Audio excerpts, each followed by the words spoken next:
Live. We got that bit right. Yeah. Good evening. Welcome to the Third and Short podcast, or as it's more commonly known these days, Third and Short Overtime. Welcome to us.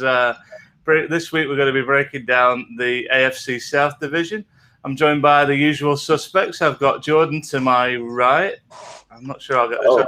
I've got Jordan to my right on the top. Got Bones, the producer extraordinaire, below me. That's how I'm still on the show, actually. And in the bottom right, we got the Geordie preacher, Mark Steele. So tonight we're going to be talking about the AFC South. Let's open up the same way we did last week. We talked about the NFC East, and we said, what does the NFC East mean to you, football-wise? What does the AFC South mean? Because it's kind of a division without an identity for me. So I'm interested to see what you guys think. I'll chuck it over to Jordan first. What do you think of the AFC South? No, it's exactly what you said. I think in the last few weeks we've spoken about rivalries and history, and this is the total opposite, isn't it? Really, I think it were formed in early 2000s, wasn't it? And obviously you've got two expansion teams and teams that have changed their name constantly, and you've only got Colts who've won a Super Bowl in there, so it's totally different to what we've been talking about over the years. But they've still got. Even though it's a short history, you've got obviously the Colts. When I think of the AFC South, I can't help but think of Manning, Peyton Manning at Indianapolis Colts, really, to be honest with you. I know it's not as a deep meaning as the rest of them, but it's the thing that I automatically think of and what he did with Yeah, traditionally it's kind of always been a Colts division, hasn't it? Historically, it's only sort of maybe the last 5 years or so that hasn't necessarily been like that. What about you, Bones? What do you? I'm inclined to agree, to be honest. It's for the reasons Jordan said it is. I was going to say, there's two teams in there that have changed their names numerous times and moved cities numerous times, which tends to hurt your identity. And then there's expansion teams. It's a really young division. It doesn't have the storied history of a lot of the NFC divisions and what they have. Yeah.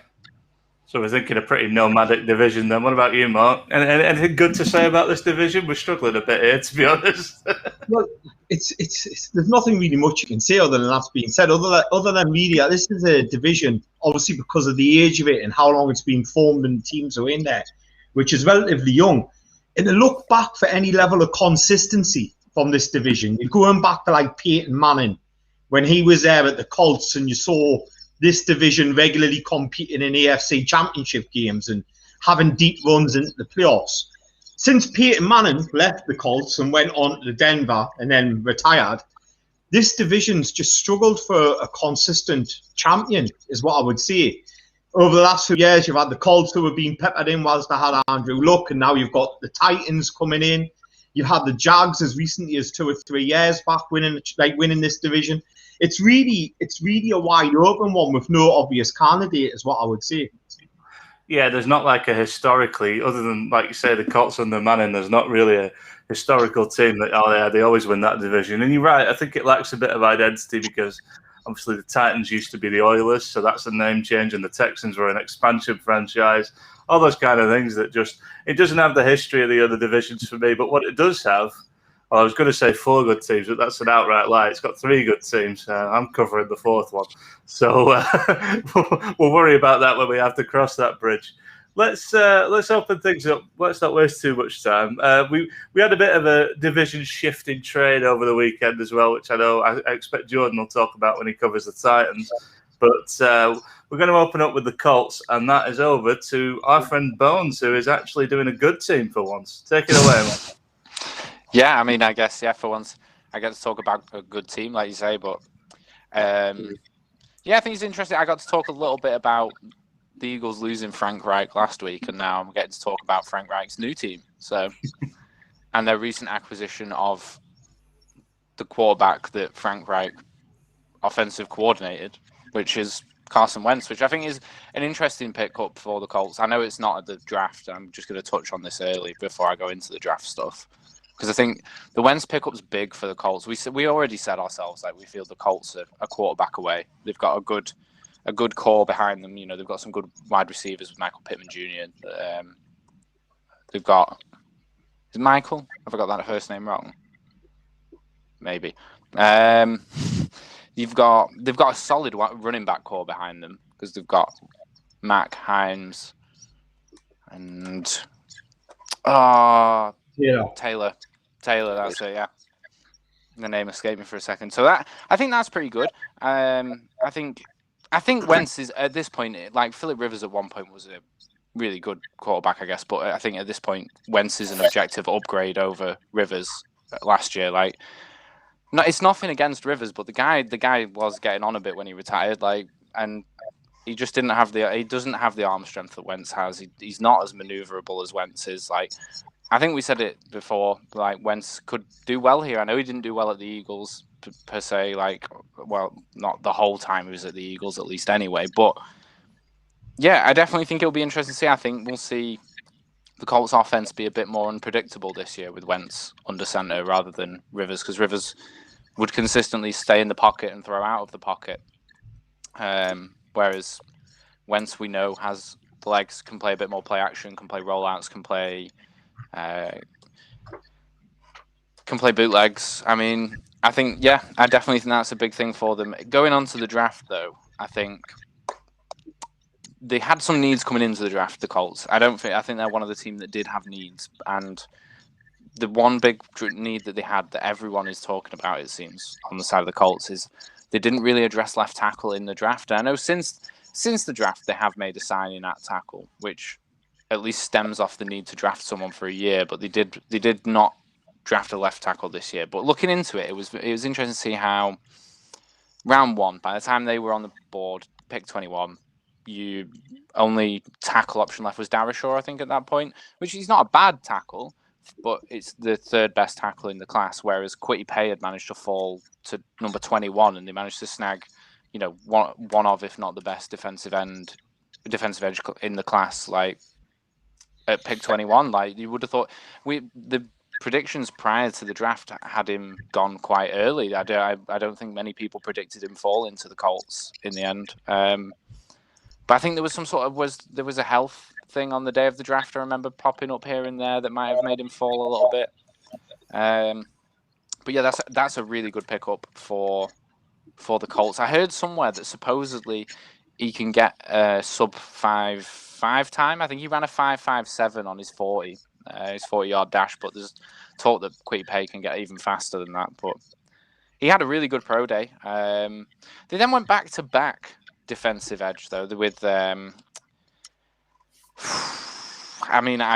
looking at his name right now, and I'm going to try Odeyingbo. It's a tough surname. A defensive end. Again, but big Achilles injury in January, really. I think it's part of the reason he fell, because I think coming into the earlier this year, this guy was much higher up on everyone's board than where he ended up going. He suffered an Achilles injury, which, as we know, some players don't ever come back from. Sorry, I've just forgot to change the thing. Some players don't come back from an Achilles injury, man. Like that can be a killer. You can never play the same again.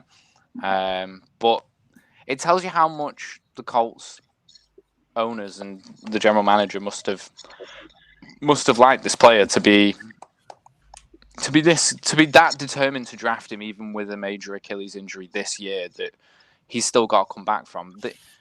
They must really like this player and must think, that he's going to be worth it. And I know the Colts are supposedly one of these teams that they tend to draft more on personality and player fit necessarily than measurables.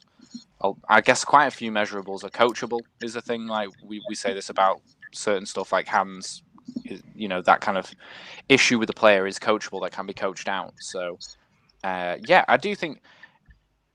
don't think it's a bad pick. I know a lot of people had question marks at this round 2, but again, in round 2, all the tackles, again, the round 2 prospects went quite quickly. You had Eichenberg was still on the board, and when Radens was still on the board till just before one pick before the Colts managed to get a tackle. So yeah, I don't think it worked out for them this year, and they went for better available positions. And whilst it was a big need for them, sometimes you just got to accept that the ones you were going for are gone and try and get something else rather than reach for the next available tackle. So they had no round 3 pick because of the Carson Wentz trade. And just to touch on that again, the Colts got really good value for Wentz, didn't they? I know it's a monster contract, isn't it, is the thing that they had to get someone to take on, but they only gave up a third and a conditional second a third this year and a conditional second next year to get Carson Wentz. I think that's pretty good value on a trade, to be honest. I don't think that's a bad trade value. So yeah, they had no round 3 pick. The tight end in round 4, though, I think is an interesting pick. I think that's maybe one of the ones we could watch for in the Colts offense this year, definitely. He looks, a lot of people saying he looks more like a oversized wide receiver. He's like the same height as Megatron, basically. He's a tall dude, but he's not necessarily the weight of your average tight end. He's a bit light at tight end, but if he's going to fit that sort of playmaker tight end style, he's not going to be blocking that much. He's going to fit in as a wide receiver. I think he'll do quite well. I think realistically, he could fit in a multi-role. He could be a versatile tool for the Colts offense. I think there's a few places that have said, he could fall into a running back role as a receiving running back, but we'll see. The Colts already have a pretty stacked running back room. I don't really see them slotting a tight end in there in a hurry for many situations, especially Hines is a good receiving their running back.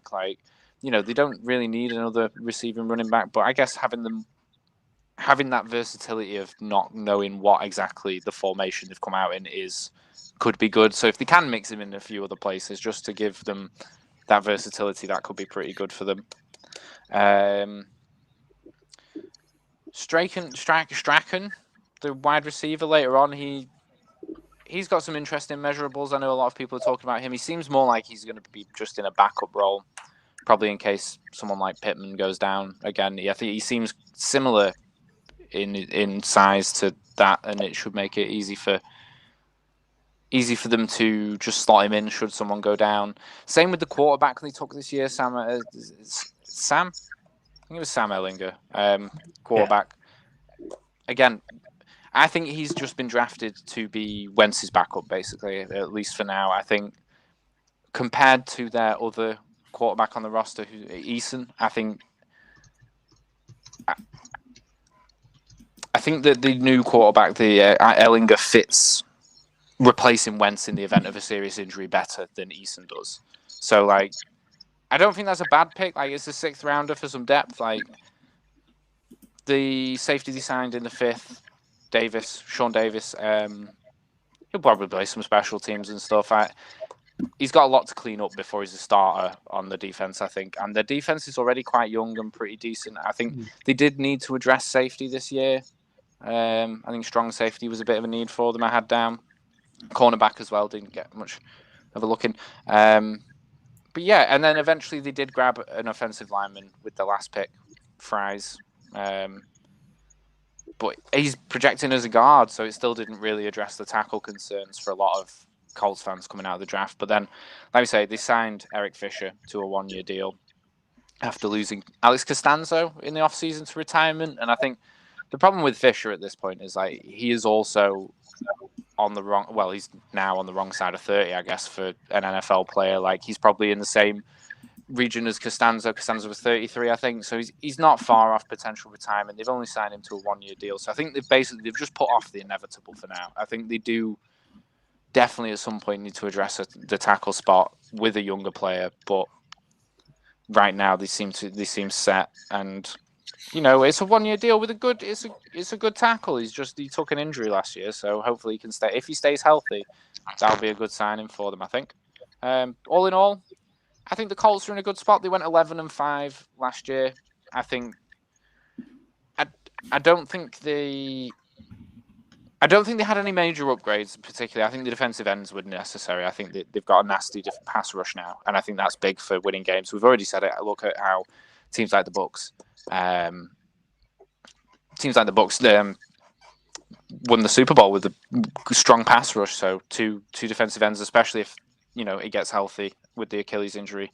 I think think the Colts are in a good spot to maybe do better this year. I wouldn't be surprised if they have a similar result, but Carson Wentz could make a bigger difference. I think they'll be an interesting team to watch. I think they've definitely got a shot of being in the playoffs this year. I think they did improve. I just don't. It's not one of those again that jumps out as you as wow, this is a massive improvement across the board. It's some sensible picks. There's depth here. There's a starting tight end. There's a couple of potential starters at defensive end. But overall, you get a couple of starters and a special teamer out of your draft. You've done well, and I think that's where the Colts are. Yeah, I think that's a good summary. I think to my mind, there's two major storylines coming out of the Colts after the offseason. One is the draft. They didn't perhaps get the tackle they wanted, as you said, but I think what Chris Ballard does very well, and for me, he's one of the best GMs in the league. He sticks to the board. He drafts the best player available, or at least the best player that fits on the team. And I think taking Pay, or however the hell you're supposed to pronounce it, was a top move. It's a pass rusher. I think it makes a big difference. So that's kind of one of the storylines, what they did with the first round pick. The biggest storyline, though, is probably Carson Wentz, because basically the season kind of rests on his arm, really, after last season. Rivers took them about as far as I think he feasibly could have hoped to have done. And now it's like, can he be an upgrade? Is he an upgrade? I don't know. Sorry, go on. I do think he is. I just wanted to touch on that one last time. I do think he is. I think he's got a stronger arm than Rivers, and I think he's more mobile. I do think he's a better multi-threat quarterback than Rivers was. But we'll see. I think I would broadly say the same thing. I think he's going to a coaching staff that knows him well. I think if anybody can get good performance out of him, it's that coaching staff. But I'll throw the question out to the rest of the group. Mark, what are you thinking about the Colts? Are you a fan of Wentz? Do you think he'll have a good season? I think that Wentz is an upgrade on Phillip Rivers, because I've seen Wentz in 2017 when he had legitimate MVP form. And I'm not too sure what happened in Philadelphia after that. I know he got injured and Foles came in and they won the Super Bowl with Foles, but Wentz was having a lights-out season before that. I think what we've got to remember as well is that offensive line in Philadelphia was just abysmal. It was falling down all around him. He was under pressure a lot. They were running loads of RPO in Philadelphia, which isn't Wentz's game. I don't know where that came from. And I think they took away best what Wentz was doing in those latter years at Philadelphia. I think Frank Reich will have him back to playing good football. I said it last week off there. If I was picking a bet in this conference, and I was picking a really long shot bet, I wouldn't mind sticking a couple of quid on Wentz to be the MVP for the season. I think it was something like 50-1 or something ridiculous. But you could do a lot worse than just stashing £2 on Wentz or £5 on Wentz to be MVP. Because he's got the tools around him to have a good year. Although there is concern about that offensive line. I just want to come back to Quickie Pay. I loved Quickie Pay in the draft. I was a big fan of Quickie Pay. And one of the reasons why I was such a fan of Quickie Pay is because the boy's like a natural freak of nature. He's 272 pounds. He's 6'4". He ran a 40 time in 4.57. 4.57 he ran his 40 time in. He did a 3-cone in 6.37. Now, to give you some kind of perspective on that, Calvin Ridley, who's a wide receiver, about 72 pounds lighter and plays in a skilled position, ran a 3-cone in 6.88. So he's running a 3-cone in half a second faster than a wide receiver. So this lad's freak and he's strong. He had 36 bench press reps. You know what I mean? No, this kid for me was arguably edge one. You know what I mean? In the draft. And what I like about him is at Michigan, he got better year upon year. I still think his best football is long ahead of him. I think he's going to round into a really good player by year one. By the end of year one, if not year 2, you're going to start seeing some production from him. I really like Quickie Pay. Now, the debate is, do you take a left tackle? Do you take Quickie Pay? I would have argued you could have got your left tackle in round 2. They went and got Eric Fisher, who's injured. I don't think Eric Fisher will play until after the bye week, and I don't know when that bye week is.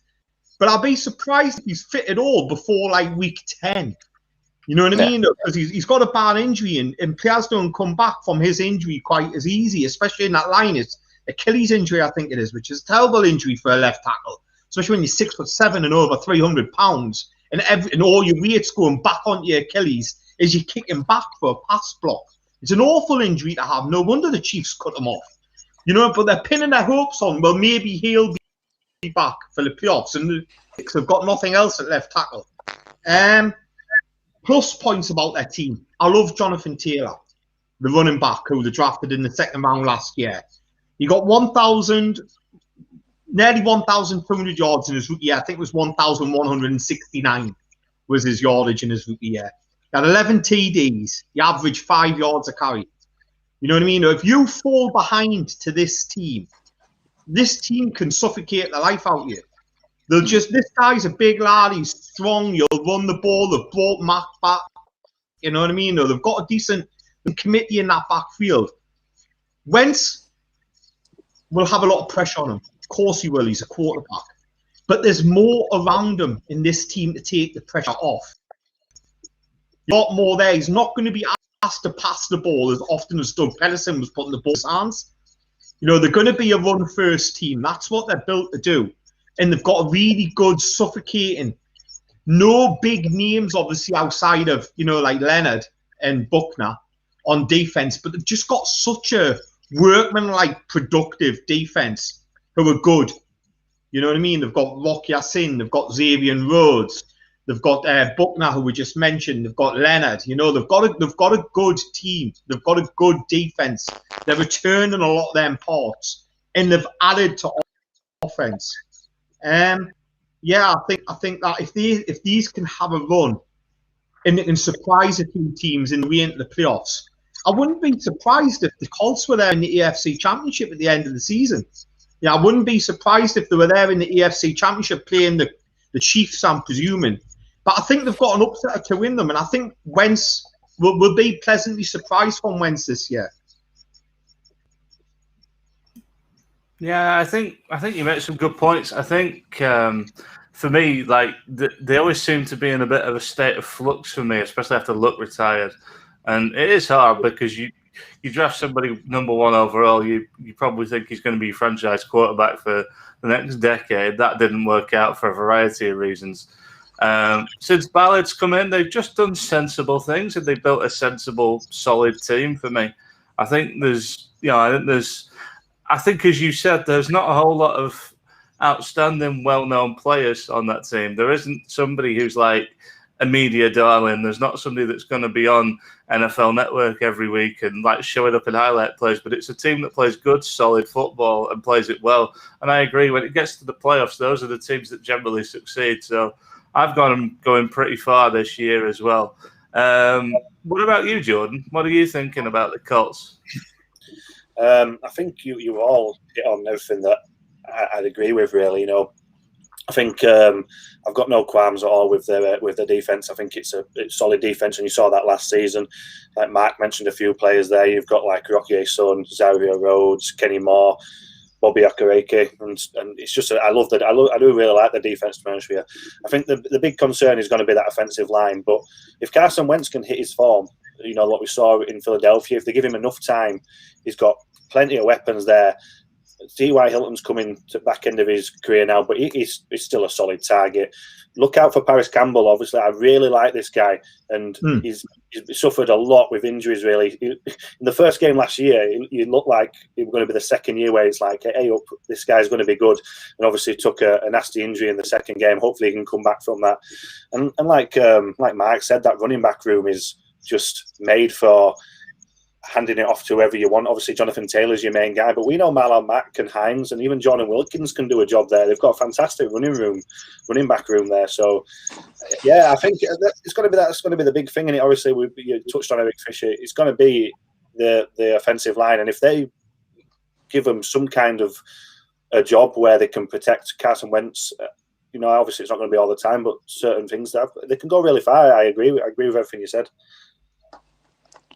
I definitely think the Wentz pick the Wentz signing is like, it's going to make them a bit more dynamic on the offense. I think, like, definitely think Rivers didn't give them any options to sort of run with the quarterback. And like you say, if the running back room's already good, having that option to hand it, like protect, like do a play action or a quarterback option and have the quarterback run the play. Like I do think it's going to be different for them. I think it's going to be good for them. I think they were already a good team.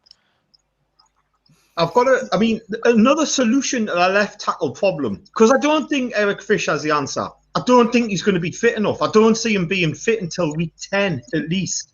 You know what I mean? So the other option is, did it take Quentin Nelson and did they move him from left guard to left tackle? Now they've got history of doing this. Braden Smith, who was a right tackle, was a right guard. You know, like in this, and he's now probably in the top 10 right tackles in the NFL. He's a very, very solid right tackle. Do you take an all-pro, future Hall of Fame left guard, and do you go, we'll put you at left tackle? Because I'm betting he'd work there. I'm betting he'd work there because I don't want that. If I was the Colts and seeing how Carson Wentz struggled in Philadelphia and the lineup was collapsing around him, it's no good. I would be moving. I would be trying Quentin Nelson out there at left tackle. There was some talk of that. There was some talk of that when they drafted him. I wouldn't be adverse to doing that. I guess it's what you think you lose inside, but you're better off having a good player at left tackle than you are a great player at left guard, aren't you? I suppose that's the question for them, really, isn't it? Yeah, because Sam Tebby got Mullard last year. Got Mullard at left tackle, and he's not the answer. They couldn't have seen anything that tells them he's the answer. But with Eric Fisher injured as he is, Sam Tebby's going to be starting at least the first portion of the season. Yeah. I mean, is what they did in the draft sort of an indictment of the lack of like pure left tackles in the draft?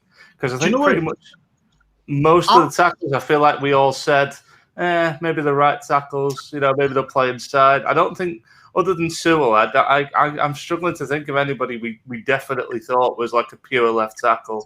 And even Sewell probably won't start his career at left tackle, depending on what you do with Decker. So I don't know. Is that just a function of what was available in the draft, do you think? Unless they'd moved up to get one of those tackles, the Colts didn't have any options left really by the time it got to round 1, pick 21.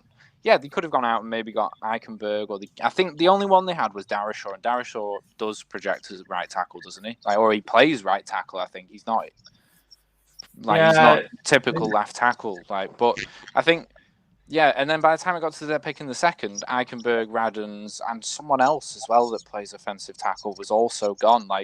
It just was one of those situations where they could have reached to get the tackle they needed this year. Or they could take best player available, and I think they did go best player available. At least in round 1, they did. Round 2, best player available on their board at least.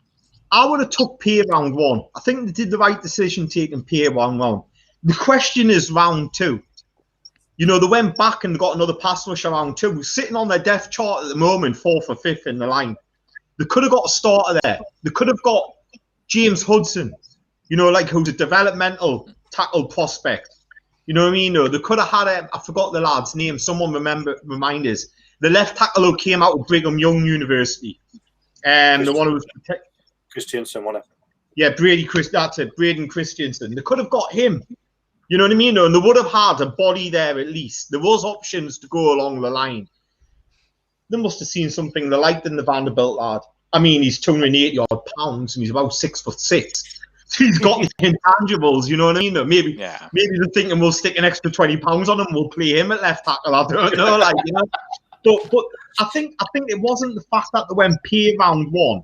I think it's the fact that they doubled down at end and got another one in round 2.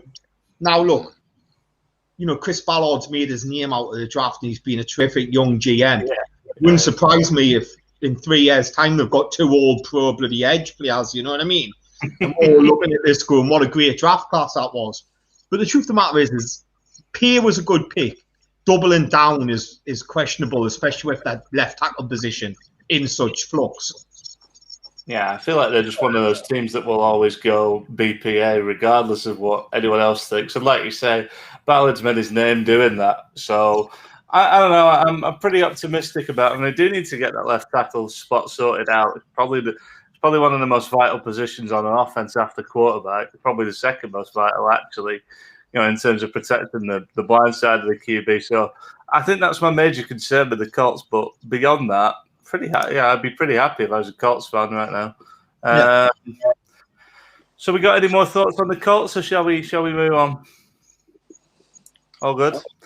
Right, so we're moving over to Jacksonville next. Big, exciting changes in the franchise. Urban Meyer coming in as head coach. Slightly less exciting, Trent Bolt coming in as GM, and drafted Trevor Lawrence first overall. So let's cross over to the Geordie Preacher. What did you make of that for the Jaguars? What do you think? Well, I'm going to move on to the hiring of Urban Meyer and what I'm seeing there, and just a little bit about Urban Meyer's career and history and why he's so lauded, but what the risks are and everything at the back end. I want to talk about Trevor Lawrence first of all. Now, the average NFL fan, all you've heard for the last 6 months, well, actually probably for the last year, to be truthful, is tank for Trevor, tank for Trevor, tank for Trevor. And most of those who don't follow the draft will be going, what is it about this Trevor Lawrence? That is so good. The last time we probably had it was probably lose for Luck. You know what I mean? So we're going back to when Andrew Luck was in. You know what I mean? For a surefire quarterback prospect. Trevor Lawrence is as good as any quarterback I've ever seen come into the draft. Like from a pure college perspective, the guy's unreal. Now, people are going to be going, well, if he's that good, Mark, why did he not win 3 national championships and just 1? You know what I mean? But I'm going to give you some of the reasons why Trevor Lawrence is so good. He's 6'6". He's 213 pounds. Prototypical. In 3 years in Clemson, he had over 10,000 passing yards. He threw for 90 passing touchdowns. This was just against 17 interceptions. And he rushed for a further 18 touchdowns. That's 108 touchdowns in 3 years from Trevor Lawrence alone. He won a national championship as a true freshman. His overall record for Clemson for 3 years was 34-2. If you go back to his high school, played for a high school team called Cartersville in Georgia. He had 2 straight championships there. He had 4 regional championships there. He broke Georgia's state record for passing yards and touchdowns. It was previously held by Deshaun Watson. He had 41 straight high school victories and came in as a 5-star #1 rated prospect. When we're looking at prospects and you're looking at and then he's got leadership, he's got intelligence, he's got the arm to make all throws, he's mobile for the modern day game. He can handle a dressing room of big players like he did at Clemson. He can handle a changing playbook. He can play under a pro-style system. He can drop back. He can play out a shotgun. When we're looking at like what his body of work is, this kid is as ready for the NFL as you can possibly get. When I read through them statistics of his 6-year career from high school to college, he's transcended everything. The pressure was on him leaving high school, and he went into college and won the national championship on his debut year. He threw 10,000 passing yards in 3 seasons, over 10,000 passing yards in 3 seasons. He was accountable for 108 touchdowns, 90 through the air, 18 on the ground. For a modern day quarterback, this is what, if you could draw a modern day quarterback, you'd be drawing Trevor Lawrence. I don't joke and I don't say, he hasn't thrown an NFL ball. He's already a top 10 NFL quarterback. That's without even throwing a pass. The kid is unbelievable. The Jets made such an error winning, because they were leading this chase. Trevor Lawrence will change your franchise. He will change your franchise. So the Jags have landed on a terrific prospect, had a great stroke of fortune. For a team that struggled to find a quarterback, threw picks at Blake Bortles, landed on Gardner Minshew, has tried to make a host of players. You've now got a celebrated talent who, without an Andrew Luck kind of scenario, is going to be there for 15 to 20 years. He's brilliant. Great pick. Well done. They came back and they got Etienne with their second pick. Little bit questionable until you realise who Urban Meyer is. And what Urban Meyer has, he has a history of gadget players. Percy Harvin, Braxton Miller. They all came through. Curtis Samuel, who's now at Washington, who we saw at the Panthers. They were all coached by Urban Meyer. Urban Meyer loves a gadget player. He loves one who can line up in the backfield, and you don't know if he's going to be involved in the passing game and split him out in the slot, or if he's going to be, he's going to be involved in as a running back. He's going to be featured as a running back. Travis Etienne's going to fill that role within there. I'm sure that Urban Meyer's going to get creative with him. We'll probably see him a bit of running back. Probably see him a little bit in the slot. We'll probably see him on sweeps and all sorts of stuff. A little bit of wildcat and stuff like that. I really like the pick of Tyson Campbell, who the cornerback that they took out of Georgia. I think he was a better cornerback than Eric Stokes. The other lad who went the first round to Green Bay. The thing with Tyson Campbell is he's a junior. Came out a year early. And whilst he's well tested in the SEC, he was playing in his freshman year in 2018. So as a true freshman, he was playing for Georgia. So he's got 2018, 2019, and 2020 under his belt. He's come out of a very good division into the NFL. He's athletic. He needs to tidy up his footwork, but he's silky. He's a really good athlete. Unlike Eric Stokes, who was a senior, and you think he might be tapped out. What he is, he might be. Tyson Campbell's got a little bit of a trajectory left to go. So he's going to probably improve as a pro. Good pick up in the second round. Walker Little is the interesting one. Now, many of you might not have heard of Walker Little. Walker Little was a former 5-star recruit who was the #1 tackle prospect when he came out of high school. He went to Stanford, started left tackle, was really good. Then in the September of 2019, ligament injury. Hasn't played football since. Missed all of 2019, opted out 2020, finds himself being drafted in the second round, which is still high, which tells you how well thought of he is. But he hasn't played a snap since 2019. So by the time he comes into the pros, he hasn't played a snap for 2 years. But he's a good player if you go back to his 2018 tape. He's a left tackle. He excels in the vertical passing game at Stanford. He's ideal for what Trevor Lawrence wants. It's whether he's still that player. So there is some risks. Oh, have we lost him, or what's happened there? It's frozen up. It's frozen up on us. Okay, well, I think there is a few risks in this team. I like what they did in the draft. Trevor, sorry, cut out for a minute there. Yeah, you were gone for a bit. You're back now. My computer's running a little bit glitchy. So yeah, Travis Etienne, Tyson Campbell, Walker Little. They were their 4 picks in their first 2 rounds. Then they got Andre Cisco and Jay Tufele. Bit boom or bust. Especially Cisco, he's either famine or feast. He's a true deep safety. Makes a lot of balls on the play. He's actually a willing tackler. He's just a lousy tackler. You know what I mean? But if you can tidy up some of his game, he's a playmaker. The kid's a playmaker. If you look at statistics, he's an interception machine. He's going to blow some coverage. He's going to snag some coverages. Think Marcus Peters, but at safety. And that's pretty much what you've got in Andre Cisco. He's like a Marcus Peters, like a safety version of Marcus Peters. Bit famine or feast. The player I'm interested in is the round 4 pick, Smith. Now, Jordan Smith was originally put up by Florida, and he was kicked out of Florida for credit card fraud. And he ended up at Alabama, Birmingham for a period. But apparently, he cleaned his act up there. What he's got intangibles, and you can't coach them. He's 6'6" and 255 pounds. He is an edge, is going to be a very good player. So in the draft, they've got some surefire things, I think, but then it's very boom or bust, their draft, I would say. They've got Trevor Lawrence, who's a nailed-on dead cert, well done, Pro Bowls in his future. Kid's going to be fantastic. By his 3rd year as a pro, he's going to be a top 5 quarterback. He's entering the NFL as a top 10 quarterback. That's where he's coming in at.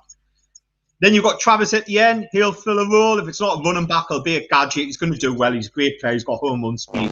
Then you start hitting the boom or busts. gamble. Everything there on paper looks like, but he's still got to do it, and he's a junior. I'll back him to do it. Walk a little. If he comes back, they might have an old pro left tackle.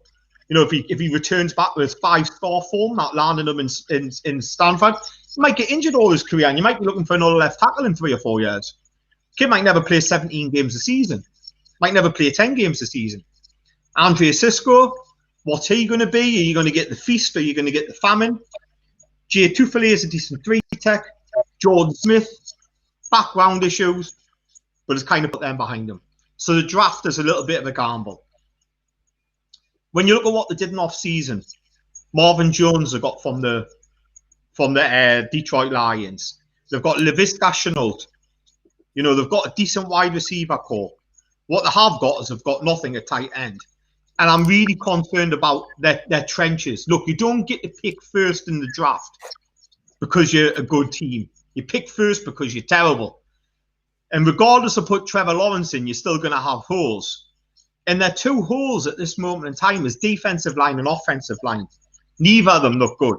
They've got Cam Robinson slated to come in at left tackle. That might change the walk a little. The defensive line, you know, they lost Calais Campbell a few years back. They've got players on there. They've got Caleb on chasing. They've got Josh Allen, but cards are still to be proven, despite the fact that Josh Allen had a good rookie year and Caleb on Chason did half all right, you know. They've still got holes, but they're a decent team moving forward. Now let's go to Urban Meyer. I want to touch on Urban Meyer. Urban Meyer, again, a bit like Trevor Lawrence. Many of your average NFL fans are going to be like, who's this Urban Meyer? Why is everyone banging on about him? Why has he got such a big contract? He's never coached in the NFL before. You have to go back to watch Urban Meyer's, you know, like history as a college football coach. So you've all heard of Alex Smith. Alex Smith, yeah. Guy who nearly lost his leg, nearly lost his life on a football field. Came back. He's had a very good pro career at the 49ers, at the Chiefs. He's had a good pro career at the Washington Redskins. Recently retired. Alex Smith was coached by Urban Meyer when he was at Utah. Urban Meyer was a coach at Utah back in 2003 and 2004 when Alex Smith went #1 overall. His record there was 25-2. He then went to Florida and he coached at Florida. Tim Tebow, the Pouncey brothers, Percy Harvin, Cam Newton. You've heard of these players? These players all came through with him at Florida. He then went to Ohio, the Bosa brothers, Ezekiel Elliott, national champion. See, you get an idea who this Urban Meyer guy is. What he is famous for is a spread offense. In college football, he was really the founder of this spread offense and using a spread offense. Him and Dan Mullen, who's at Florida now, were Utah together, and they adopted this spread offense with run play options and all that stuff. Where Alex Smith was bootlegging and running a lot, and there was an option for that, and it was kind of like revolutionary in the college game at the time. Obviously, he's now coming to the NFL. There's still a big question mark. There's a big difference between being an NFL head coach and a college head coach. For one, in college, it's a bit more about recruitment and stuff like that and getting talent to come into your college program. Whereas in NFL, it's about managing locker rooms and stuff like that. And I don't like his first move, which was bringing Tim Tebow back.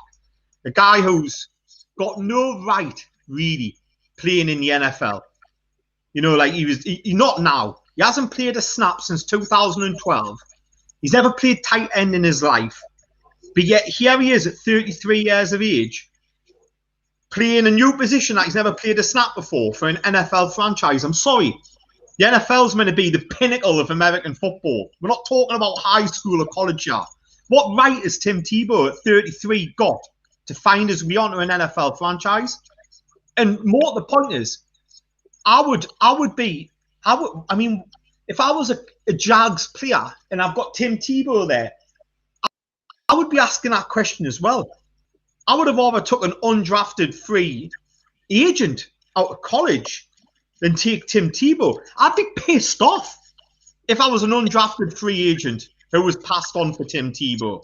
Because that guy's got no right on an NFL football field. I'm sorry, you're Tim Tebow. I couldn't give a shit. I'm neither Catholic or American. Well, I am Catholic, but I neither gone to church nor American. I don't care, mate. Fuck off. You've got no right in an NFL football field. And if I was a player, I'd be like, get out my fucking dressing room, mate. I would clean me cleats, so fuck off. Because you're not what you used to be. You know what I mean? No. And you've got no right being here. I'd be miffed the fuck. And I don't know what Team Tebow's doing in the NFL. And and look, you're telling me that Colin Kaepernick cannot find his way onto an NFL roster, but yet Tim Tebow can.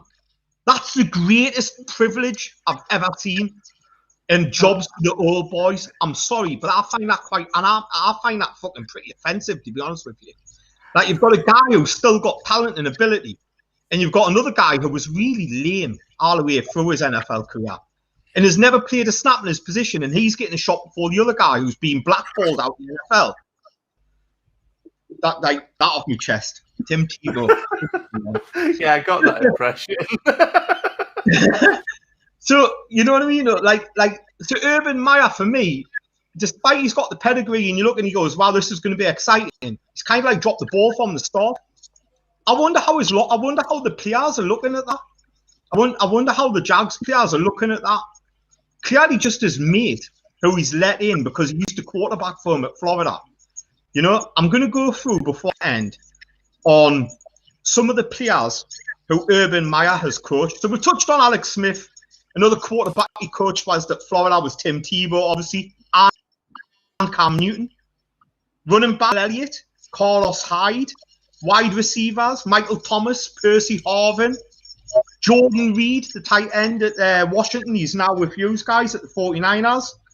Marcus Gilbert, who played offensive tackle for the Pittsburgh Steelers for many years. Taylor Decker, who plays for your boys, Bones. Mike Pouncey, Andrew Norvell, who's there for him at the Jacksonville Jaguars. Marquise Pouncey.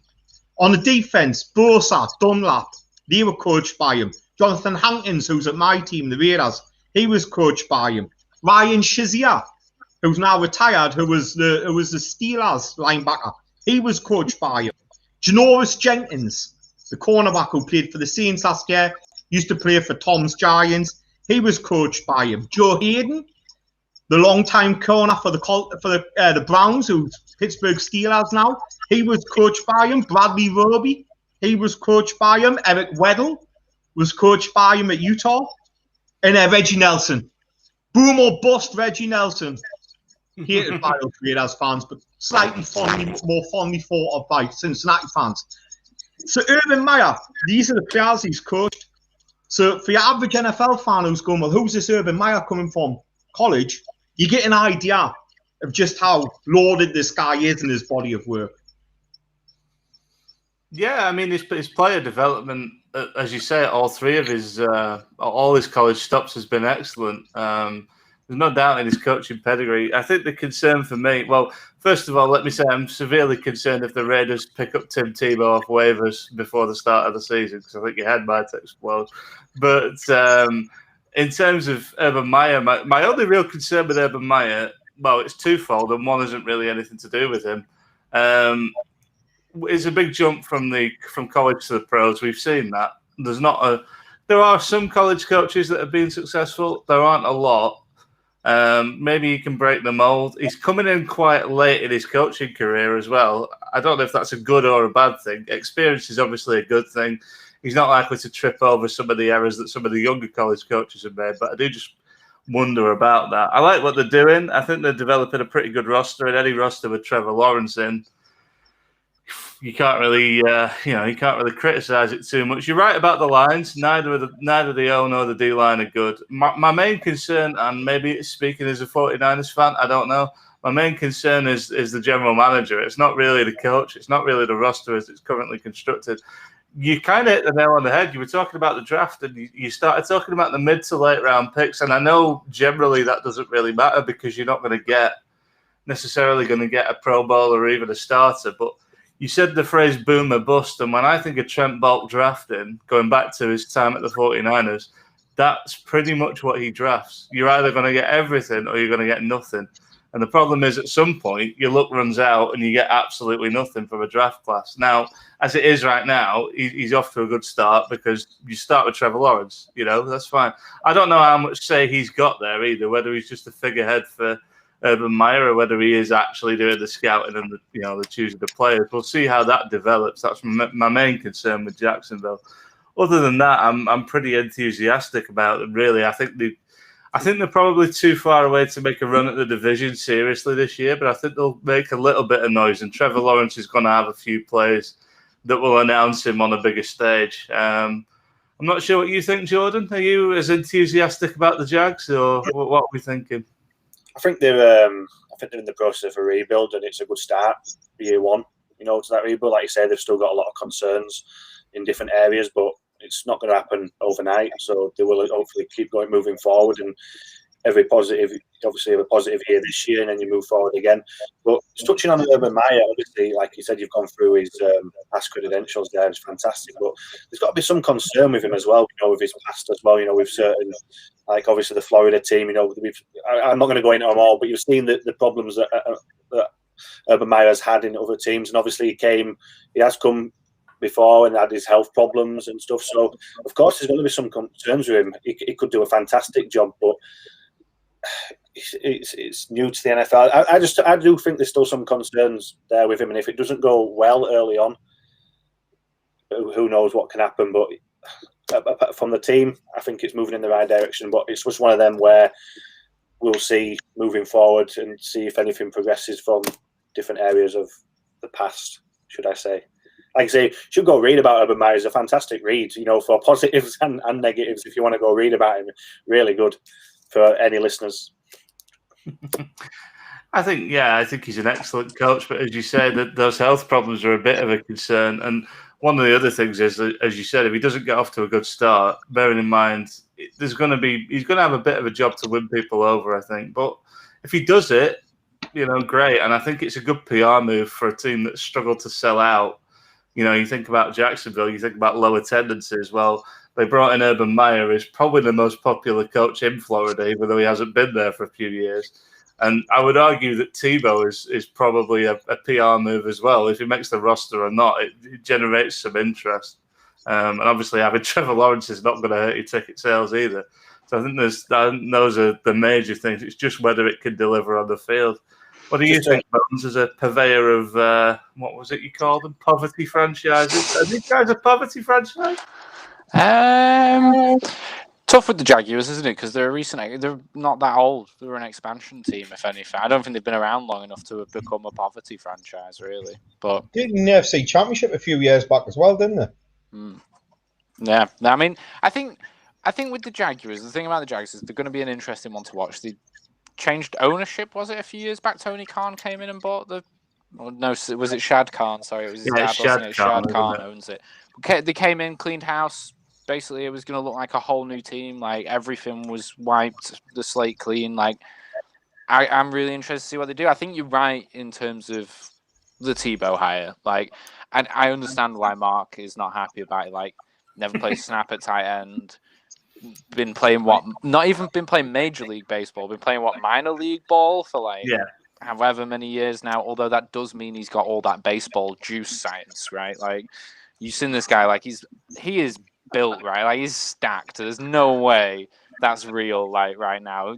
But I mean, at OTAs, they say he's been doing well at tight end, like, but it's definitely a media hire. Like, at best you could say it's a locker room hire, but I think it's a media hire.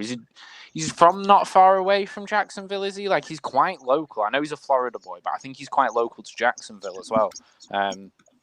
So he's a big hometown hero, and I think that's why he's there. But I do think there's a locker room presence to be said for Tim Tebow as well. Like, no one hates Tim Tebow because of his personality. Like, I guess unless you really hate religious people, but anyone who's played with him seems to quite like him. Like, that's the thing. Like, you don't hear any. So this is my point. If you're going to hire him as a locker room presence, hire him as a kit manager. Yeah. Well, I was gonna come on to this. I was gonna say they could have hired him as like an assistant quarterback coach or anything like that, and just not had him count against the salary cap. I don't know why they want him to play, but here we are in a weird position. But I do think the rest of the Jaguars is going to be an interesting. I do think it's going to be an interesting team. I think Laviska Shenault Jr.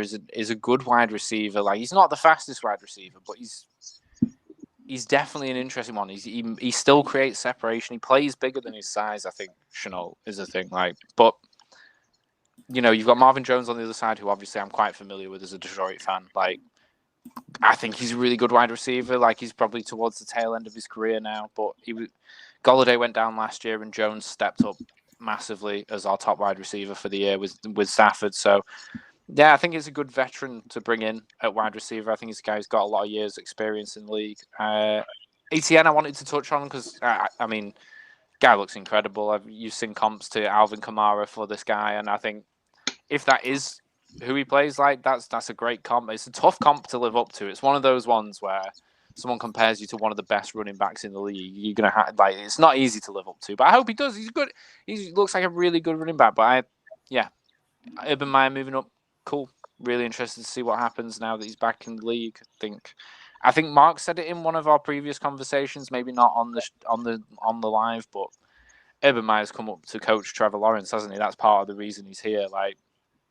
But based on what he's done with other quarterbacks, Urban Meyer coaching Trevor Lawrence, the Jacksonville Jaguars could be a real threat. I don't think we can count anything out at this point. No, it'd be interesting to watch. And I agree, by the way, with the point about Etienne. He fits perfectly into that mold of that, jack of all trades offensive playmaker that Meyer seems to just, I don't know, at one point in the early 2010s, he seemed to be pumping him out every season. It was just ridiculous. There always seemed to be a new hot name on one of his teams. I'll just come back to Jordan because I know you had a little bit to say earlier, and I think I may have chopped across you. So go ahead. Just a little thing. I was just saying that you were just mentioning when you were on about Urban Meyer and Team Tebow, but all you have to do, like Bones mentioned, all you have to do is look at Saheed Khan and just look at the owner of the Jaguars and see how out there and flamboyant that guy is. To look at some of the things that he does, and it's no surprise that he's taking a chance on some of the people that he has done. He don't care. He let people just do what he wants. He's just look at some of his interviews. He's to be nice, he is a sausage. I won't use any. But he's as long as those tickets are selling and those seats are filled, he's happy. The best thing he's ever done is when he turned down the Michael Jackson statue at Fulham. We're not having that. Get that down. Yeah, just Tim Tebow. Why give him a player designation? You're taking. I can't get out of it. Yeah. It's the worst move by any franchise in pre-season. To bring this 33-year-old who hasn't played a snap since 2012, who hasn't ever played tight end in his life, let's get it right. He's Urban Meyer's next door neighbor. That's why he's on the team. He's Urban Meyer's next door neighbor. Yeah, I believe Colin Kaepernick is looking at houses in the Jacksonville area. How did this not leave a bad taste in your mouth after seeing what's happened to Colin Kaepernick? And at least Colin Kaepernick has some talent and ability. Last time we saw him, Tim Tebow was losing his way off the Philadelphia Eagles roster and couldn't get a snap since his time in the Jets. He went to the New England Patriots. He went to the Eagles. He had a roundabout tour in his rookie contract. You know what I mean? And we've never seen him again for 6 years. Never played a snap since 2012. That was a cornerback. He was lousy there. And now they're going to try him at positions he's never played before. I would be miffed. I would be so miffed if I was a young college player coming up who was declaring for the NFL this year and finds himself working in McDonald's when Tebow is playing on an NFL franchise. I'd be fucking pissed. I'm pissed off that I'm not even in NFL. I think John mentioned it earlier about Raiders claiming him off the waivers, and I don't think the Raiders had stooped that low, to be honest with you. He doesn't play for Alabama, so they're not interested. If this doesn't scream everything that's the Black Lives Matters movement and all that aside, this is privilege. This is nothing but privilege. This tells you about it being in a boys' club. That Urban Meyer's come in and the first thing he's done, he's went back to his archives and hired his next door neighbour in a position that he's never played before for the best league in American football. The pinnacle of it. You know what I mean? and put him in there. It's just panicking out. It's got to be the worst move by any franchise across the off season. Just leaves a file in my mouth. I don't know who let Stephen A. Smith on the show tonight, but nonetheless, speaking of bad moves by franchises, unless we've got anything else to say on the Jaguars, let's move on and for God's sake, let's get this out of the way. Jesus Christ. I am taking on the Houston Texans this week, and I don't mind telling you, this has been the biggest challenge of my professional career, and I don't even get paid to do this show. God, where to even start? I mean, this is a team that came into the league as an expansion franchise and appears to be trying to go out of the league as an expansion franchise. I do not know what is going on in Houston. They've been systematically stripped of any talent whatsoever. They've made baffling trades. They've got like maybe one or two decent players on the team. They've got a coach nobody's ever heard of. They've got a chaplain as the general manager. I don't know what's going on in Houston. I really barely any draft picks. So I mean, with a little bit of slack, but then just when I thought they couldn't get any dumber, they didn't totally redeem themselves. They took a quarterback in round 3. They took Davis Mills out of Stanford. Davis Mills is a damn good quarterback, and he will be. I think he'll be a decent quarterback in the NFL. But how you could look at that roster, even with Deshaun Watson's, let's say, publicized legal issues, because I don't want us to get sued. Even with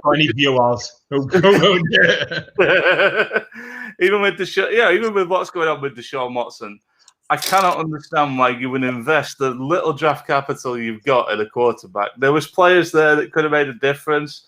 You know, it was a pretty deep draft, and you go and take a quarterback. I mean, Jesus, I'm not even sure he wouldn't have been there at the next third round pick. They had 2 picks in the third.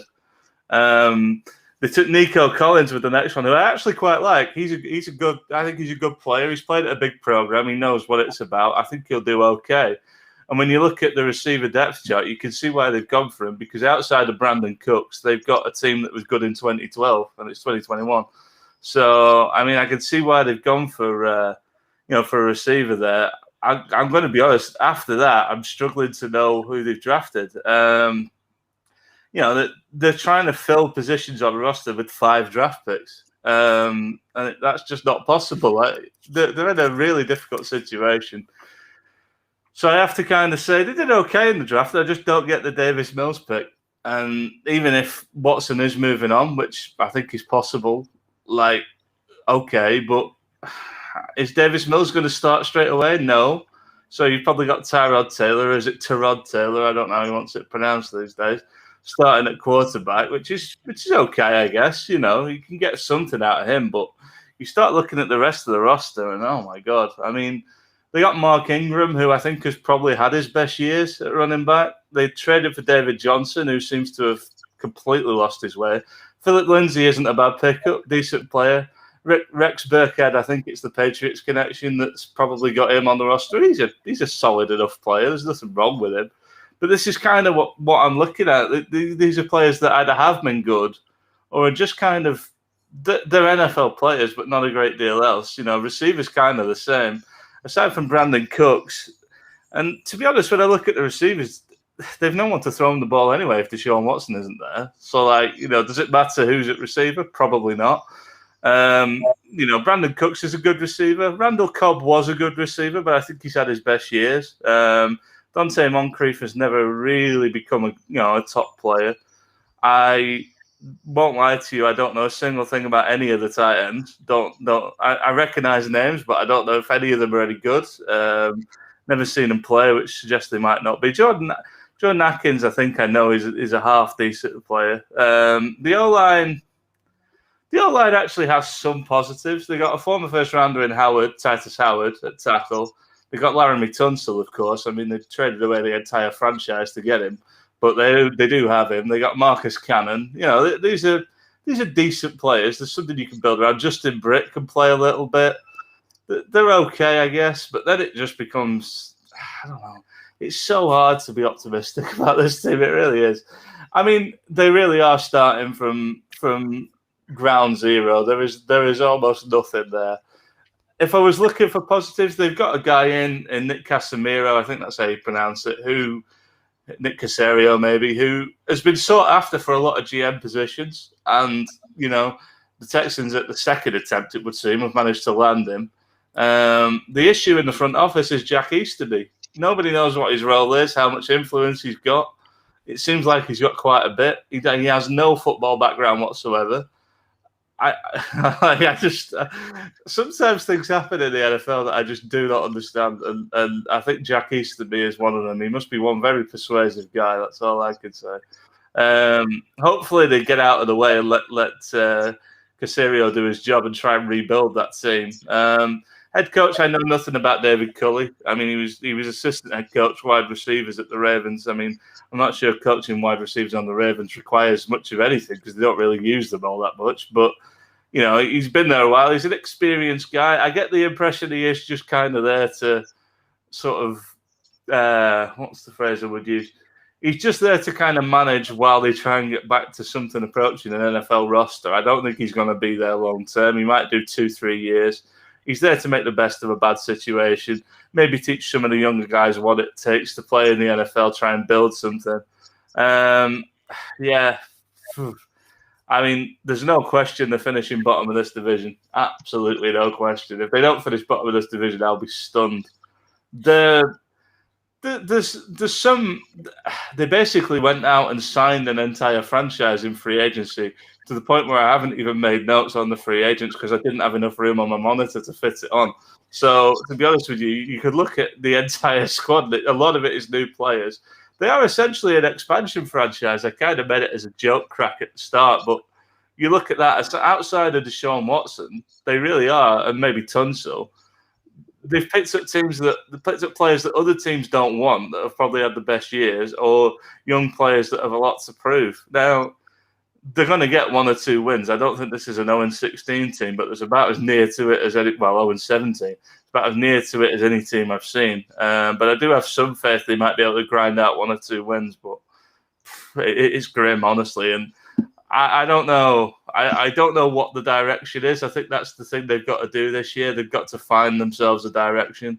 They've got to find themselves just somewhere to go. We need to know what this franchise is going to be long term, because I think what we've seen from a lot of the moves in the last 2-3 years is, they have no direction. This is another one of those where I'm saying I don't know what they're doing. I don't know what the direction was. And it's daft because they were, and I'm sure somebody's going to point this out because it was mentioned off there last week, they were leading the Chiefs in the playoffs not 2 years ago. They were winning the game, should have won the game, and now we're looking at a roster that is probably the worst in the NFL and the potential to only win 2 or 3 games. How the hell has it come to this? There will be books written about this because this is honestly the most obvious dismantlement of an NFL franchise I think I've ever seen. If this was a football club in the UK, there would be fans protesting every week at the stadium. I have never seen anything like it in the NFL. Like, some teams have been bad. The Browns have been bad, but the Browns were bad over like several years of bad drafting. The Lions, similar. The year they went 0-16, it was several. Yeah, well, several decades of bad draft. Yeah, but I think you suffered most from the Matt Millen era and taking like 3 first round, said it's a Tony Angelino, first round wide receivers, and not getting anything out of those draft picks, and eventually it comes back to bite you. Now, what's come back and bitten the Texans is they've given the draft picks away. It's not even like they've drafted badly; they just haven't had the picks. It really is. The cupboard is absolutely bare. I mean, there's a few things where you think, yeah, okay, I can see what they're going for. If I'm looking for a positive, they've brought in experienced heads, people that have played on good teams, and maybe that's how they try and get the ship righted. But bloody hell, it's hard to see anything good about it. It really is. 1 win, 2 wins at best for me. Don't know what anyone else thinks. I think Mark wants to make a point. I have a feeling I've stepped on his point because I think he was going to mention them almost beating the Chiefs a couple of years ago because he was the one that put the idea in my head. But I'll send it over to him. What you got, Mark? 24 free agent acquisitions this team made in the off-season. None of them notable. But out of 24, Shaq Lawson, probably the most notable name out of them. You know what I mean? Like, you're talking about an absolute bin fire. You're right in saying, John, for the NFL fan who's a casual NFL fan, this is the equivalent of a team pushing for a Champions League place. You know, then just selling everybody and moving on from everyone and finishing bottom of the Premier League. Because this team, coming into 2019, you know, coming into last year, 2020, must have thought, oh, we'll quite fancy ourselves for a Super Bowl run this year. You know, we just got squeezed out by the Chiefs last year after leading the game for most of the game, you know, in the AFC. And like you said, they were well ahead in that game. And they would have come back in 2020 thinking, oh, we're in a Super Bowl window. We've got JJ Watt. We've got this young quarterback. We've got Will Fuller. We've got pieces all over the place. The young quarterback's in court. JJ Watt's now at the Arizona Cardinals. And Will Fuller's now in a Dolphins jersey. This is a team that has just been gutted to the point where they've signed 24 free agents. And none of them are notable. And the Davis Mills pick, I just don't get that pick. You've got Tyrod Taylor. You're going to lose out this year. John, I don't think that. I look at that team like, how are you going to win one game? But they might win a game. Because so rare to go undefeated, to go unwinning in the NFL. Bones team's done it. The Browns have done it. They're going to stumble their way to a win in a 17-game season. But I don't see them going over one. You know what I mean? Yeah, I think one is probably where I would peg it. You never know, like, but yeah, that's a one win. They're going to be picking number one next year. So they're going to be picking number one. You're going to have your pick of the quarterbacks. If that's the case, why did you pick Davis Mills this year then? The kid's not even going to start. You know, you could have got anything. You could have got anything. You know what I mean? No, like, I don't know if it was desperation. I don't know if it was stupidity. I hear that they ran by a pastor. Yeah, Tim Tebow could do the job if they want a pastor and run a franchise. If Tim Tebow in his G, you know what I mean? No, like I don't like. Honestly, Texans this time last year, would have been thinking all positive, and just what a difference a year has made. You know, you went from leaving the season and going into a season on a high to like probably going and deserting and supporting the Dallas Cowboys. Things have got that bad. you know what I mean? The Houston Texans are all Dallas Cowboy fans, and it's like absolute bin fire. Absolute bin fire. It's terrible, isn't it? You're going to be picking first, which just makes that Davis Mills pick even more. Like, you should just that's like you've literally just lit fire to that draft pick. Yeah, I mean, the bit that doesn't make sense to me, best case scenario, Deshaun Watson deals with his legal issues, plays most of the season, you win more than one game, maybe, you don't pick first, maybe there is a worse team, and maybe you don't get your pick of the quarterbacks, and you've also got Deshaun Watson. Worst case scenario, either Deshaun Watson doesn't deal with his legal issues, or you end up having to trade him. So then you end up starting Tyrod Taylor or even Jeff Driscoll, Jesus Christ. And then you end up picking first. And then, yeah, like you say, what was the point of taking either way, what do you need Davis Mills for? You don't. I don't get it. It's too expensive out there. You know, like, and this is the thing, right? Deshaun Watson isn't coming back this year because he's going to get, at the very least, if he's not in jail, the NFL suspended him for a season. Yeah, you would think so. So he ain't going to play this year. You know what I mean? No. So, and look, they're going to have to move off him. If he's suspended for a year by the NFL, the chance of that he's going to they're just going to move off him. They're not going to pay him his salary of what he's got whilst he's suspended.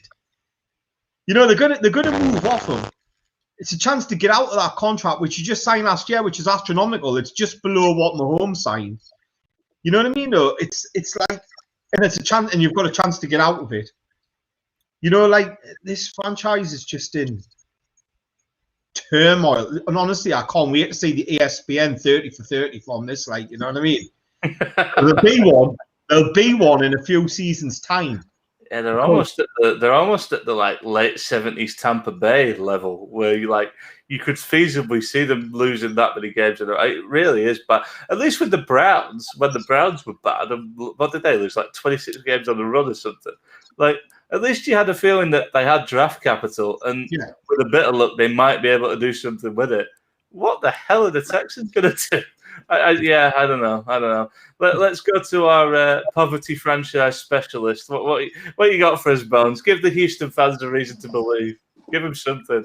There's nothing. Like, there is nothing. Like, I'm sorry, but it's like you said. Like, you look at Houston's draft picks over the last year; they've not had anything earlier than a 3rd-round pick in like 2-3 years now, or something stupid like that. Like, what have they?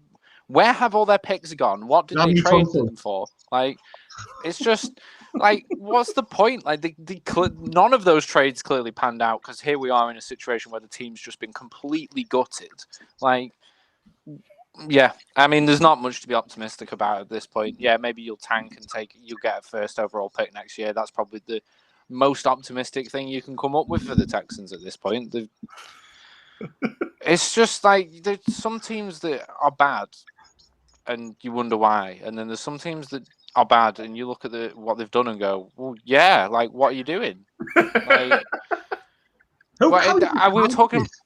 I know we're talking about people who were traded away as well. Like DeAndre Hopkins got let go like last year as well, didn't he? Like the last person Deshaun had to throw a ball to, they're like, yeah, we're getting rid of him as well.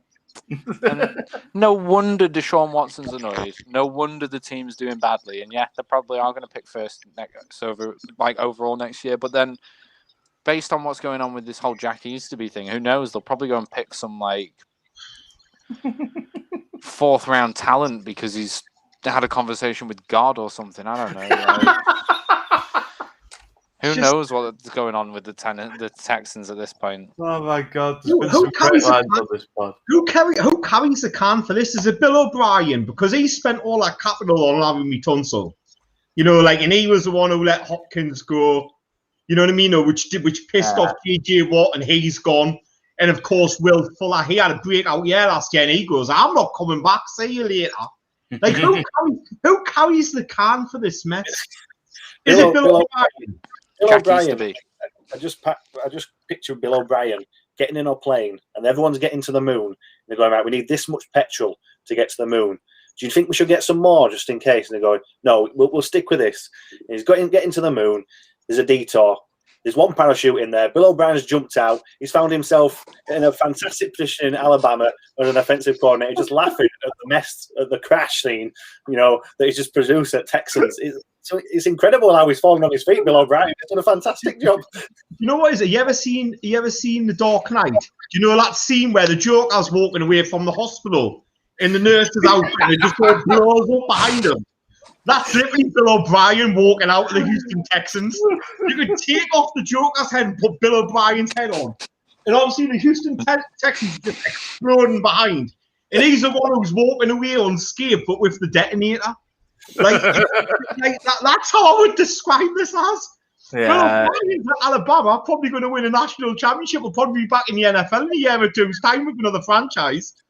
Meanwhile, the Houston Texans is in smithereens. You know what I mean?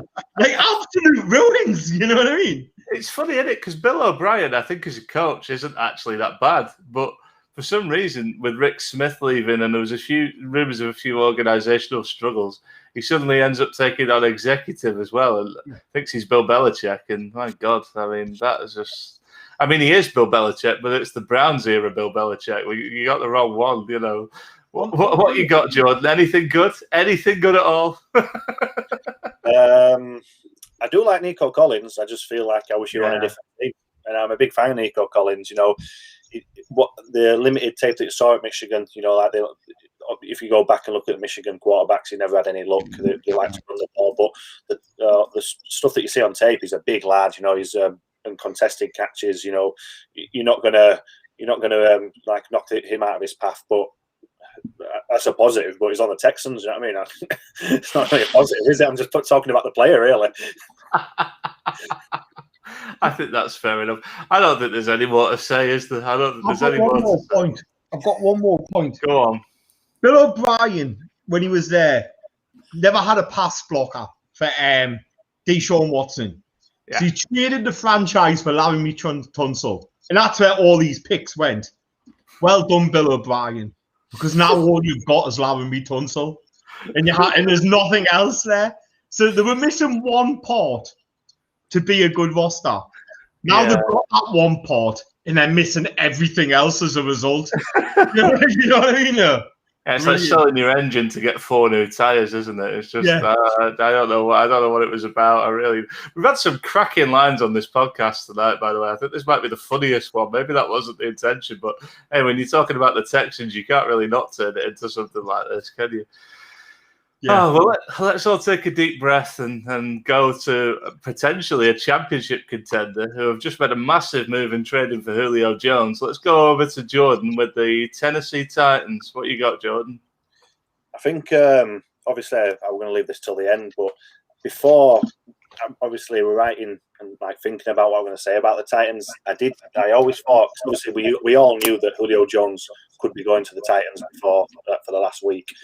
And I said, if they get Julio Jones, it could make him even better. And of course it will. I don't know how much it'll change it because they run the ball anyway so much, but it is going to make them better. But I don't think they'll move away from what they do. I know they've got a new offensive coordinator now in Todd Downing there, who I think he moved up from with a tight end coach, something like that. But obviously, Mr. Mark will know Todd Downing quite well. He kind of revamped Derek Carr's career when he was a quarterback coach, but I think it went a bit downhill for him. So I'll give you a minute to talk about Todd Downing if you want before I move on. Yeah, he was quarterbacks coach, and then Mike Tice, who was our offensive line coach, managed to convince whoever it was, Jack Del Rio, I presume, that because he'd done such a good job in 2016 as Derek Carr's quarterback coach, he was now in line. He was going to go somewhere else as an offensive coordinator. So we sacked our 2016 offensive coordinator, Bill Musgrave, and brought in Todd Downing, and we're just absolute garbage. So, really good quarterback coach.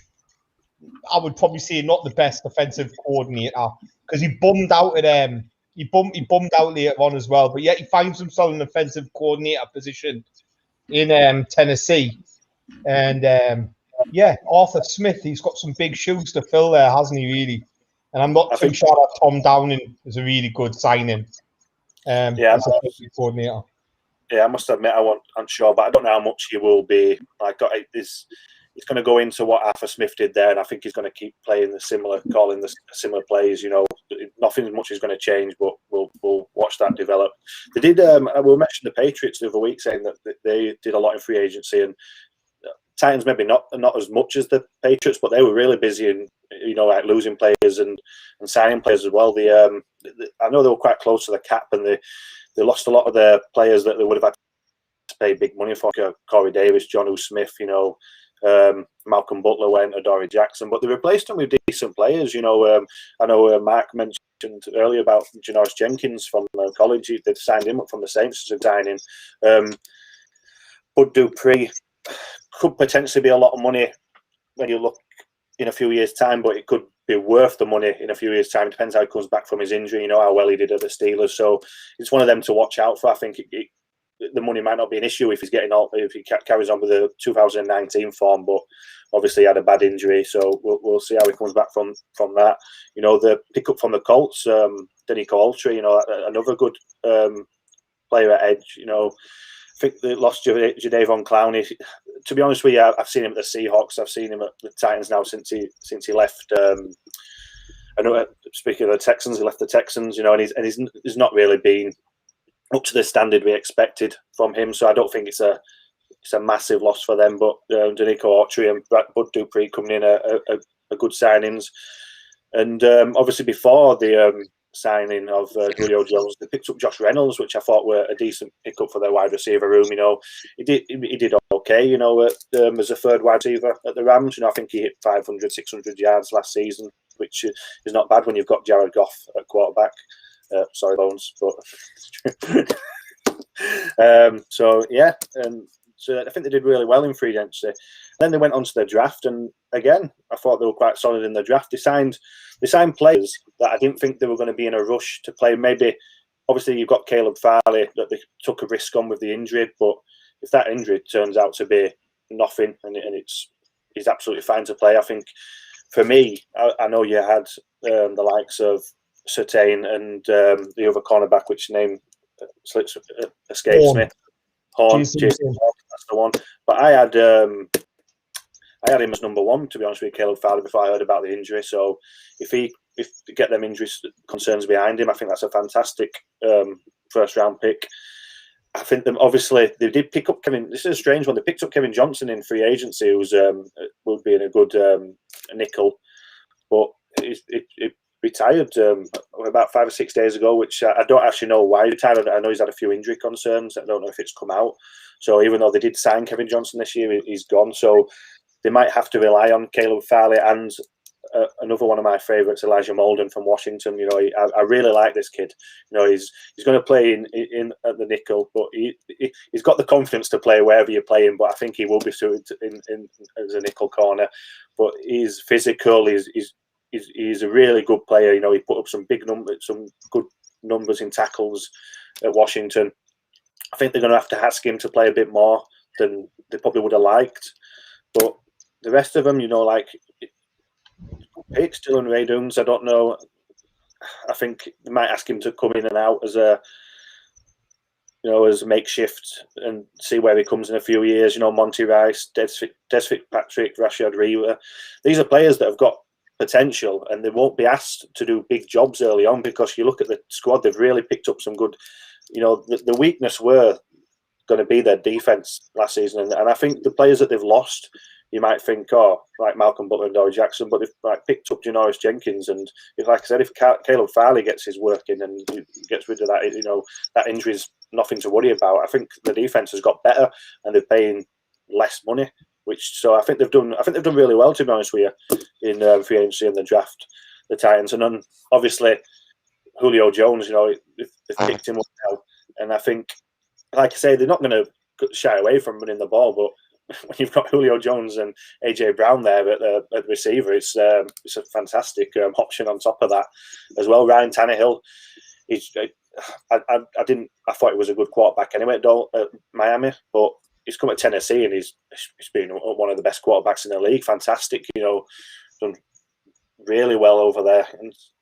And yeah, I like what the Titans have done, you know, this season. You know, I've been flipping back and forth, you know, who is number one in this league out of the Titans and Colts. And me personally, I don't know how you feel. I really think the Titans are there, especially with that Julio Jones pick up now to be number one in the division. Like I said, they've lost Jonnu Smith, but they've got Anthony Fursker, who they really rate highly there, you know, to come in and pick up some work there. But yeah, I'm looking forward to seeing the Titans this year. You know, I think they've made some good moves. They were just missing a few players on defense, and like I said, I think they've strengthened. So I don't really have anything bad to say about them. You know, I don't know. Still going to be a tall order to knock the Chiefs off, but I think they're one of them teams that are just sitting behind that injuries, if everyone stays fit, they could be knocking on the door this year. And yeah, I'm a fan. Yeah, I pretty much agree. I really like what they've been doing. I think they're well coached, which is another thing that gets underrated by a lot of people. I like Mike Vrabel a lot. Julio adds something they don't have, which is a big play threat receiver. You know, there's the ongoing third and short joke about him being quite run heavy, but I think, you know, that's going to change a little bit. And it helps Tannehill too. Tannehill really, in his career, hasn't really had that sort of player. And I think, yeah, I really like what they're doing. I think they're a good side. I think they're well coached. I think the draft is a bit hit and miss with them. You know, I mean, got the whole Isaiah Wilson fiasco from last year, but I liked what they did this year. Admittedly, it is injury dependent, but I think, like we said on the draft podcast, you can take a swing like that when you're picking late in the first round, because ultimately you're not necessarily going to get a Pro Bowl quality guy. He probably is a Pro Bowl quality guy if he gets healthy, and if he can stick his rookie contracts out, that's the window that they're in now. I think you look at that roster; it's in the Super Bowl window. So short-term moves like Julio Jones and risky moves like Fairley aren't necessarily bad moves, as long as if they all pan out, they're going to be in a great situation. Even if half of them pan out, they'll probably be all right. Yeah. So yeah, I'm pretty on board with the Titans. What about you, Bones? What do you reckon? I think the Julio signing's huge. I think the Titans have got a great team that seems to fall short every the past couple of years. And I say every year, but the past couple of years they seem to have fallen short. They've had really dominant normal season, get to the postseason, and people have figured them out. Like, they're going to run the ball or throw a screen pass. And that's probably all they're going to do all game. Like, but no, I think in seriousness, like, AJ Brown was a bit on his own last year. Like, he's not a bad receiver, but when he's the only one Tannehill's got to throw to, you know what's going to happen. Like, I think Julio is going to be a huge change for them. I think they definitely needed it. I think the signings this year, like you say, you've got like Caleb Farley, great. We talked about him in one of the pods previously, and yeah, I just think all around they've done some really good moves. You know, they've addressed areas of need. They managed to sign a absolute steal of a deal as well. That Julio contract, the trade that actually what they gave up for Julio was nothing. One sec, I forgot. I didn't keep it open. Second and a third. Is that it? That's it. A second and a third, but they also got a fifth back or a sixth back, didn't they, or something like? And Julio Jones. And the second is kicked down the line as well, like 2023. Yeah. Like, I don't know what happened, but the Titans just robbed, like, with that trade. Like, that trade's, I think that's an unbelievably good trade to get a pick back as well, not just to give up the second and third. Like, it's unbelievable. Then I think that this puts them in a proper contention. But again, it's like they do seem to fall short in the playoffs. Does it get them over that last bit of the hump that they needed to get over? Hopefully.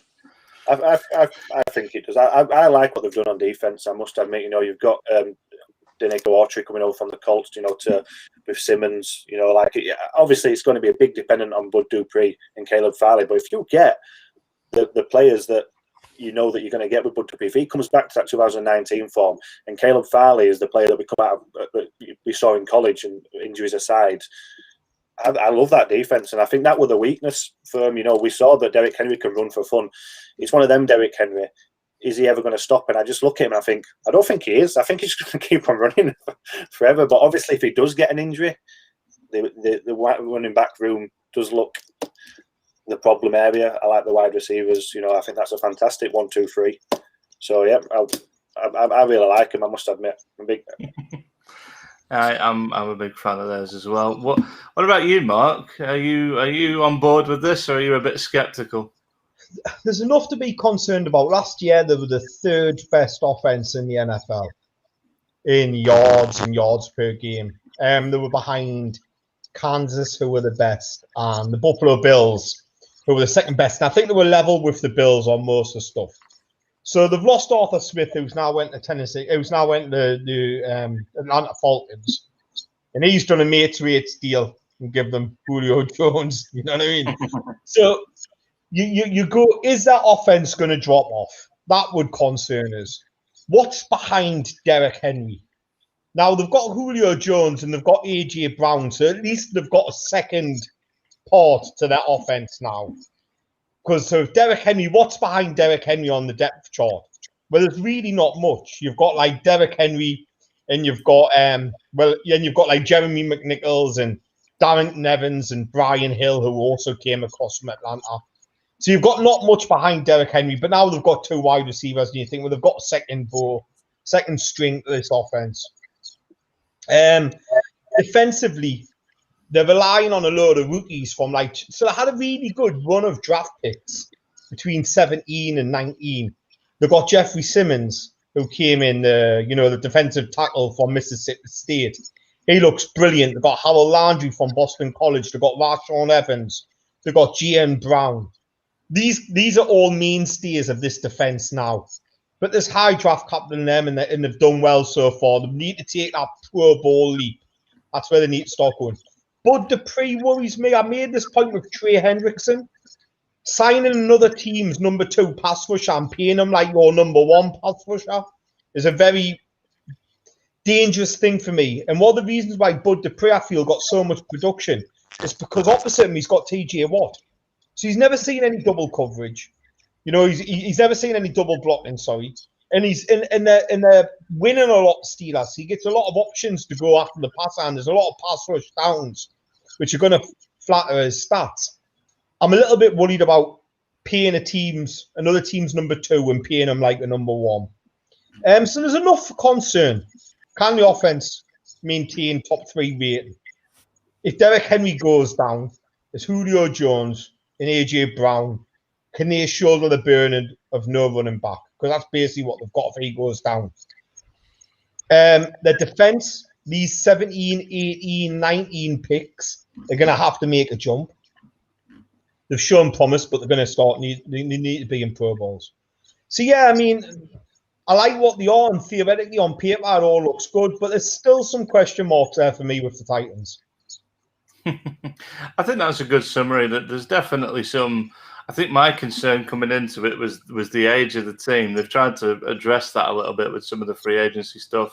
I like what they've done in the draft, although they are going to suffer a bit for basically burning a first-round pick last year. You know, there's enough to be concerned about, but it is a good organisation. It's a good team, a good coach as well. Probably one of the better coaches in the division, if not the conference, actually. I really like Matt Vrabel. I think he's another one that's been a success away from the New England way of doing things, and I think people forget that, you know, he was a big part of that for many years. So, yeah, I mean, I think that's a pretty good summary of Tennessee. Obviously, their window's changed a little bit because of getting Julio as well. I think it's probably pushed them a little bit further into the forefront of people's minds, which, of course, brings us neatly onto the division prediction. So I think we can all agree the Texans are coming bottom of the division. So I think we can go bottom up this week because that seems a bit easier than the other way around. So the Texans are going to be bottom. I would probably say the Jags third. I don't know what the general feeling is on that. Yeah. But then 2 and 1, I could go either way, really. What are our thoughts on that one? I feel Colts are the best team in this division. I think it's difficult though because you know that Titans team, they're a good team as well. No. Let's have a little think. It's going to come. Them when the Titans play the Colts, are going to be some big games. But I'm saying I could flip. You could ask me tomorrow, and I could flip flop back and forth. It could be either one of these. You know, it really could. Do you know the bookies are the same? The bookies have got the Titans slight favourites. But really, this is split by a hair. They're both nearly evens. The Titans are 11-10. The Colts are 21-20. So well, they both went 11-5 last year, didn't they? Yeah. I mean, to be honest with you, literally you could flip a coin. What am I thinking? Right? Let's think. I think Todd Downing's enough for the Titans to lose their championship place on this. I think the Colts are going to win this. I think we're going to see a nice little return from Carson Wentz. Your betting prediction is stick a 5 on Carson Wentz for MVP. Just stick it on. It's 50-1. If you want to have a long shot punt, this would be the one that I would make. We've seen him have MVP type seasons, and he's back with his offensive coordinator who he did that with. But I would be putting Colts, Titans, Jags, Texans. I must admit, I kind of favour the Titans. I don't know if it's because I've covered them more, but there'd be nothing more than I love to see Carson Wentz carry that Colts team on his back and take them to number 1 and take them to the playoffs and watch all the Eagle fans' faces. I would love that. I would absolutely love that. So we're happy with Colts, Titans, Jags, Texans then? I think I would take that. I could flip 1 and 2, but I think we could be here all night, really, debating which is the top one out of the 2. I do think that's fair because, like, looking at last year, like it's very even. Like the Colts had 1 less win in the conference, but overall they had the same win-loss. Like, the Colts had a better non-conference record than the Titans did, but the Titans had the better in-conference record. So it could just go either way, couldn't it? I think that's the best way to put it. But I think that's there was a point where I was briefly distracted because I wanted to. I have to show you all this because it's my Gary Ewing Photoshop skills. You ready? Boom. That's from an earlier point in the conversation where it was mentioned. So I went and made that for us all. Ruined. That's exactly what. Do me a favour and send me that so I can tweet it, because I think this pod has actually been one of the more, not entertaining, but certainly one of the more humorous ones when we got on the Texans. So I think it deserves some. I think it deserves recording for posterity, as well as the Tebow stuff as well. We would like to apologise to anybody offended, but we don't really give a fuck. So it is what it is, you know. If people on our sister podcast can call fans morons, I think we can get away with not liking Tim Tebow very much. So I think we're all right. But yeah, I think the way we've gone in the end with the 1, 2, 3, 4 is probably about right. Like I say, you could debate it backwards and forwards all night, but I think this ended up being quite a good division to do. You could only really rule one team out completely. Do we think there might be 2 playoff teams in this division? Do we think Titans might nick a wild card? Yeah, I think this is a 2 playoff team. I think that the Texans are so bad that the Colts are going to, the Colts might as well start 2-0, and the Titans might as well start 2-0. And I have a feeling that the Chargers might as well start 2-0 because they're going to play the Texans twice, which is 2 games. Yeah, I think this is a playoff. I think this is a 2 playoff team division. Yeah, I would agree. I think this is perhaps one of the stronger divisions at the top of it. The depth might not be there because of the other 2 sides. Obviously, Jacksonville rebuilding and the Texans being, well, yeah, you just saw the photo. So, but yeah, no, I think that's a good point. Well, sometimes we talk about bets, but we've just said there aren't any because the bookies are giving nothing away for the division win. So the only one, I think Mark is recommending Carson Wentz for MVP. So you heard it here first, guys. It's a long shot, but look, he had 2017 MVP form. We've seen him do it with his head coach was his offensive coordinator then. So look, it's a 5-er. Put a 5 on it at 50-1. Yeah, I'm on board with that. I think it's one of the better outside bets for MVP. Well, that pretty much wraps things up for this week then. Where are we going to next week? Are we going to the NFC South next week? We are indeed. Which will be hosted by Jordan, I believe, to my right, as we are now alternating hosting duties. So NFC South, that should be an interesting one. So come back next week. We hope you enjoyed this week. We all had a good time. And we'll see you again soon.